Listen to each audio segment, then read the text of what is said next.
안녕하세요, 파이어베스의 블랙러커입니다. 이번 시간에는 캐스팅에 대해서 알아보겠습니다. 지난 시간에 낚시 장비, 베이트, 릴, 루어에 대해서 알아봤다면 이제 여러분들이 실전에 나가서 쓰시려면 캐스팅을 알으셔야겠죠. 캐스팅 굉장히 중요합니다. 제 생각에는 지난 시간에 포인트에 대해서 굉장히 중요하다고 설명을 드렸는데 그 포인트만큼이나 중요했던 게 이제 캐스팅입니다. 왜냐면 흔히들 베스 낚시에서는 어떤 통계적인 낚시, 확률적인 낚시, 자기만의 데이터를 필요로 하는 낚시, 흔히 그렇게 사람들은 많이 얘기를 하곤 합니다. 만약에 캐스팅이 동반이 돼서 이런 데이터 낚시를 하려면 당연히 캐스팅이 동반이 돼야 되겠죠. 예를 들어서 이런 수몰나무가 있어요. 수몰나무가 있는데 자기가 원하는 곳에 포인트가, 이 베이트 릴이 포인트라고 하면 이 베이트 릴에 정확하게 집어넣어야 되는데 만약에 다른 곳으로 집어넣었어요. 첫 번째 캐스팅이 실패했죠. 두 번째에 또 집어넣습니다. 두 번째 캐스팅이 실패했습니다. 그러면 흔히들 초보자분들은 이렇게 생각하세요. 아, 이곳에 베스가 없구나. 하지만 자기가 생각했던 그 포인트인 이 베이트 릴에 집어넣었다 하면은 고기가 잡혔을 수도 있는데 첫 번째, 두 번째, 세 번째에 성공을 했어요. 세 번째 성공했으면 이미 베스는 어떤 소음이라든가 진동에 의해서 상당히 예민해졌거나 아니면 그곳을 떠났을 가능성도 있습니다. 하지만 첫 번째 내가 원했던 곳에 수몰나무에 던졌다 했는데 잡혔을 경우, 그럴 경우는 자기가 이 수몰나무에 몇 월 며칠 어떤 시간에 어떤 날씨에 고기가 있었구나 라는 자기만의 데이터가 생기게 되는 거죠. 하지만 캐스팅에 실패했어요. 이쪽으로 실패했습니다. 그러면 이 고기는 방금 얘기했다시피 진동이나 소음에 의해서 떠나갔을 확률이 있는 겁니다. 그렇다면 또 본인만의 데이터가 다르게 생겨집니다. 이곳에는 몇 월 며칠 몇 시에 고기가 없더라, 이런 본인만의 데이터가 잘못된 방향으로 전개될 가능성이 있다는 거죠. 만약에 정확하게 캐스팅을 했으면 정확하게 맞아떨어지는 데이터가 다른 쪽 캐스팅에 의해서 좀 다르게 전개될 수 있다는 겁니다. 그만큼 이 베스 루어 낚시에 있어서 캐스팅은 굉장히 중요합니다.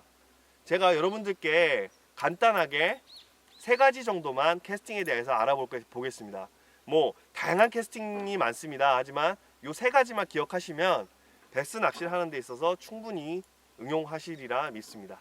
자, 그럼 캐스팅에 대해서 알아보도록 하겠습니다. 자, 캐스팅에 앞서서 그 파지법에 대해서 먼저 설명을 드리겠습니다. 이 베이트 릴 같은 경우에 자, 이렇게 보시면 밑에 이렇게 볼록 튀어나온 부분이 있어요. 대부분의 사람들이 자기만의 핑거링법을 갖고 있는데 저 같은 경우에는 V 핑거링법이라 그래서 이렇게 V를 짚는 거죠. V를 해서 이 검지손가락으로 이쪽을 감싸고, 자, 이게 썬바라고 하거든요. 썬바를 엄지손가락으로 이렇게 누르고 이런 파지법을 쓰고 있습니다. 이렇게, 자, 보이시나요? 이런 식으로, 자, 이렇게 하고 있습니다. 만약에 캐스팅을 하고 난 후에는 바꿉니다. 원핑거링에서 자, 이렇게 투핑거링으로 바꾸거나 아니면 쓰리핑거링으로 전체를 이렇게 감싸죠. 자, 이게 지금 쓰리핑거링이고요. 투핑거링.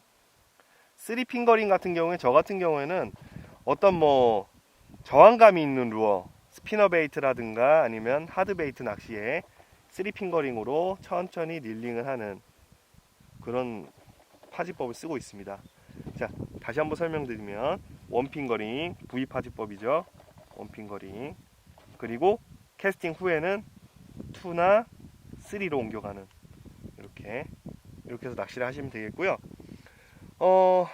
이 원핑거링을 하는 거는 대부분이 왜 원핑거링을 하냐면, 자, 이렇게 놓으신 상태에서 썬발 누르면 만약에 투핑거링으로 캐스팅을 했을 경우 엄지손가락이 위에 가게 되어 있습니다. 근데 원핑거링으로 하면 이 엄지손가락 끝이 이 지금 스프를 감싸게 되는 게 면적이 작아지죠. 근데 투핑거링을 할 경우에는 면적이 많아집니다. 이게 어떤 차이가 있냐면 나중에 어떤 여기 베이트릴 내부에서도 이런 저항을 많이 주게 되면 좀 더 이렇게 저항감이 있다 보면 이 내부에 있는 어떤 부품이라든가 이런 게 망가질 확률이 높아요. 그리고 원핑거링 하게 되면 살짝만 잡아주기 때문에 어떤 컨트롤 하기가 쉽습니다. 썸바 컨트롤 썸바 컨트롤을 많이 하게 되죠. 이게 베이트릴이 이렇게 회전을 하다 보니까 어떤 백래시라든가 이런 거에 미연을 방지할 수 있는 컨트롤을 충분히 서밍이라고 합니다. 서밍을 이렇게 좀 컨트롤하기 쉽다라고 설명을 드리고 싶고요. 이 릴 개발자나 어떤 로드 개발자들도 이 원핑거링을 맞춰서 요 릴시트 결합을 설계를 한다고 합니다. 저도 얘기를 들은 얘기지만 어떤 설계를 할 때 원핑거링에 집중해서 사람의 손을 평균적으로 내 가지고 이렇게 설계를 했다고 합니다. 자, 저 같은 경우 원핑거링 이렇게 능숙하게, 원핑거링이 좀 능숙한다기보다는 좀 더 이렇게 좀 익숙하게 쓸 수가 있어요. 자, 일단 이 핑거링에 대해서 설명을 드렸어요. 제가 말이 좀 이렇게 좀 서툴어요 지금. 왜냐면 지금 너무 춥기 때문에, 추운데 이렇게 얇게 입었냐. 자, 필드에 나오면 이렇게 따뜻한 햇살을 받으면 얼마나 따뜻하고 좋습니까? 고기까지 잡히면 정말 더 따뜻해지겠죠. 자, 그러면 고기를 잡기 위해서 캐스팅 3가지를 말씀드리겠습니다. 예, 오버헤드 캐스팅에 대해서 알아보겠습니다. 오버헤드 캐스팅, 오버헤드 캐스팅입니다. 자, 여러분들 처음에 루어를 캐스팅 할 때에는, 지금 여기 루어가 보이시죠? 루어가 보이시죠? 적당히 센치로 따지면 한 20cm, 로드 팁에서 20cm를 남기고 캐스팅을 하게 됩니다. 캐스팅 할 때는 20cm를 남기고, 자, 이런 식으로, 자, 이런 식으로 잡으셔야 되죠. 자, 이렇게, 이런 식으로. 베이트릴이 원래 이렇게 되어 있습니다. 이렇게 되어 있는 거를 90도로 틀어서 이렇게 잡게 됩니다. 그리고 앞에 루어는 20cm 범위로 이렇게 잡으시고요. 오버헤드 캐스팅이 가장 기본 중에 기본이라고 할 수 있습니다. 사람들이 많이 쓰는 캐스팅법이기도 하고요.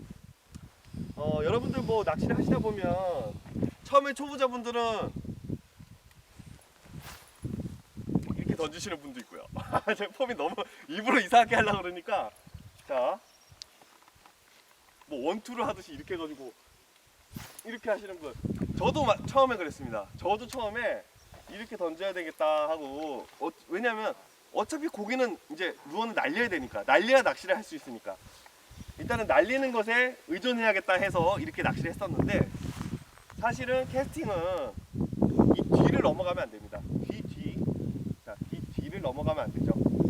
그게 가장 로드의 힘세를 살려서 날릴 수 있는 그런 캐스팅법이라고 할 수 있습니다. 자, 오버헤드 캐스팅 한번 해볼게요. 자, 20cm, 제가 말씀드렸죠? 20cm 놓고 릴은 90도 방향으로 해서, 자, 저기 고기 띄었죠? 자, 해서 여기다 보면 고기가 안 물죠? 자,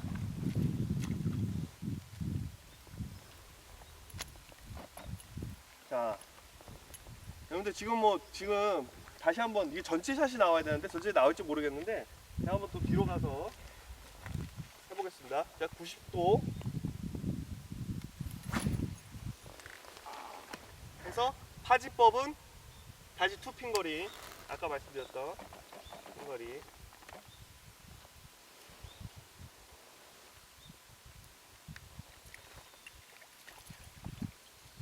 다시 한번 보여드리겠습니다. 전체 샷이 나온지 모르겠네요. 자, 20cm 90도 귀 뒤를 스치면서 던지시면 됩니다.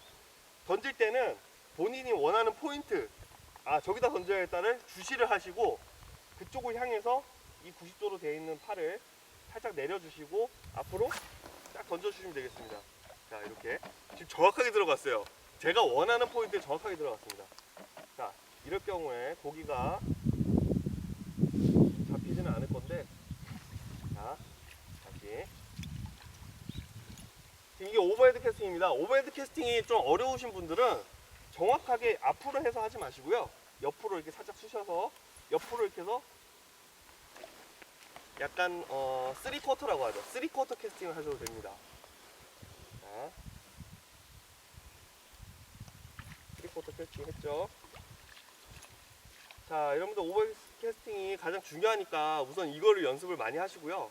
그 다음에 사이드 캐스팅을 해보도록 하겠습니다. 사이드 캐스팅도 마찬가지로 루어는 20cm를 이런 식으로 루어를 20cm를 이렇게 놓으시고요. 20cm 팁에서 그 다음에 사이드로 자 본인의 팔 허리 위쪽이죠. 허리 위를 놓으시고 얘 같은 경우에는 이렇게 하실 필요가 없어요. 그냥 이렇게 놓으셔도 됩니다. 이렇게 놓으신 상태에서 이거를 이렇게 해서 이렇게 던지는 게 아니라 뒤에까지 이렇게 던지는 게 아니라 이 앞쪽으로 해가지고 앞으로 쳐주면 됩니다. 앞으로. 자, 다시 20cm 놓쳐. 이거는 이렇게 하는 게 아니라 이렇게 다시 수평으로 맞춰주는 거죠. 오버헤드 캐스팅은 90도, 사이드 캐스팅은 수평으로 놓은 상태에서 앞으로 뒤까지 이렇게 하는 게 아니라 앞으로 쳐주는 겁니다. 쳐주면서 이렇게 들어주는 거죠. 그 야구에서 투수가 언더핸드 던지듯이 오버헤드는 이렇게 던지잖아요. 언더핸드는 이렇게 던지듯이. 사이드 캐스팅. 제가 왜 사이드 캐스팅을 설명을 드리냐면 사이드 캐스팅을 할 만한 때가 있습니다. 오버헤드 캐스팅을 하려면 위로 이렇게 쳐줘야 되잖아요. 위에 만약에 나무가 있거나 아니면 어떤 장애물이 있다. 장애물이 있으면 저희는 오버헤드 캐스팅을 할 수가 없는 상황이 있습니다. 그럴 경우에 이제 사이드 캐스팅을 하게 되는 거죠. 자, 뭐 마지막으로 피칭에 대해서 한번 알아보겠습니다. 피칭. 자, 피칭이 굉장히 중요한 낚시입니다. 피칭 같은 경우에는 약 딱 베이트릴 정도면 되겠어요. 딱 베이트릴까지 이렇게 루어를 잡으시고요. 루어를 잡고 자기가 원하는 포인트에 저기 내가 저쪽에 그 집어넣겠다. 저기 나무에 집어넣겠다 하면은 자 정확하게 피칭을 이용해서 집어넣을 수가 있죠. 자 보여드리겠습니다. 자 이렇게 잡으시고 자 이것도 내리시고요. 로드 이거는 일단 이렇게 90도 놓고 자 원하는 곳에 자 이렇게 다시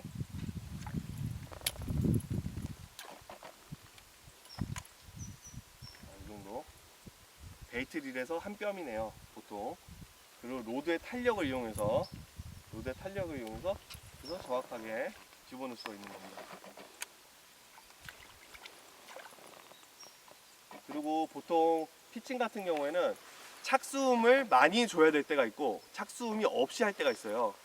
착수음이 없이 할 때는 베스가 좀 예민한 상황, 착수음을 좀 많이 할 때는 베스 활성도가 상당히 고조되어 있는 상태에서 오히려 착수음을 줘가지고 베스에게 이목을 끌 수 있는 그런 것도 필요합니다. 따라서 저 같은 경우에는 그 피칭을 두 가지를 해요. 하나는 그래서 첨벙 할 수 있게 캐스팅을 하고, 두 번째는 이 옆으로 해가지고 스무드하게 해서 착수음을 좀 더 최소화하는 방법. 이 피칭 같은 경우에는 그렇게 큰 비거리가 필요한 게 아니에요. 비거리가 필요하지 않기 때문에 뭐 이런 식으로 천천히 자기가 원하는 포인트에 집어넣을 수 있게 딱 요것만 해주면 되겠습니다. 흡사 뭐 대낚시 할 때, 대낚시 여러분들 해주실지 모르겠는데 대낚시 할 때 자 이렇게 앉아가지고 이렇게 던지는 거랑 똑같습니다. 그렇기 때문에 뭐 그렇게 어렵지 않기 때문에 여러분들이 좀 서밍에만 좀 집중하시면 충분히 그 피칭에 대해서 하실 수 있을 겁니다. 보통 뭐 커버 낚시라든가 아니면 이런 수물나무지대 이런 데서 피칭을 많이 하게 되죠. 구멍을 툭툭툭툭 넣어가지고 고기를 잡는 그런 방법입니다. 자, 이 세 가지를 알아봤는데 캐스팅 여러분들 많이 열심히 연습을 하시면 충분히 이 정도 가지고도 충분히 뭐 캐스팅의 달인인 뭐 남이끼상도 있지만 그분을 따라잡을 수 있는 그런 분들이 될 수 있을 거라고 저는 확신합니다. 자, 이상 뭐 캐스팅에 대해서 알아봤습니다. 다음 시간에 또